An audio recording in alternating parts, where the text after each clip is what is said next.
চিকিৎসা দেওয়ার জন্য প্রথম যারা ভূমিকা পালন করে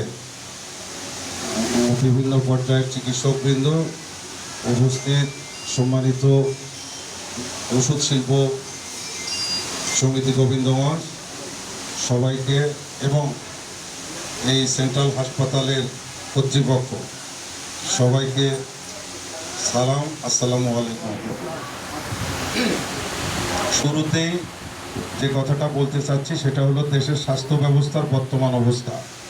স্বাস্থ্য ব্যবস্থার বর্তমান অবস্থা হলো আমাদের দেশে যত লোক সেই তুলনায় পল্লী চিকিৎসক থেকে শুরু করে যদি প্রফেসর পর্যন্ত ধরেন আমাদের সংখ্যা খুবই কম।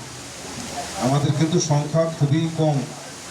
যে পরিমাণ সেবা এদেশে দেওয়া দরকার আমাদের সেই সংখ্যা দিয়ে এই পরিমাণ সেবা আমরা দিতে পারি না। মৌলিক অধিকার বেঁচে থাকার জন্য যে বেসিক নিড এর মধ্যে হচ্ছে খাদ্য বা অন্ন, বস্ত্র, বাসস্থান, চিকিৎসা এবং শিক্ষা।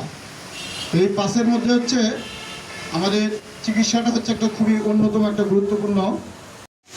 কোনো সাধারণ মানুষ প্রতারিত না হয় এইদিকে খেয়াল রাখতে হবে, কর্তৃপক্ষকে খেয়াল রাখতে হবে। চিকিৎসা নিতে এসে কোনো মানুষ ক্লিনিক, এই ক্লিনিকটাও আমি যতদূর মনে হয় বা যা দেখতে পাচ্ছি অতি দ্রুতই করে ফেললো এবং আমি ক্লিনিক কর্তৃপক্ষ কবুল করো। এ আল্লাহ সেন্ট্রাল হসপিটালের পরিচালনায় যারা রয়েছে সবাইকে তুমি ইখলাস দান করো।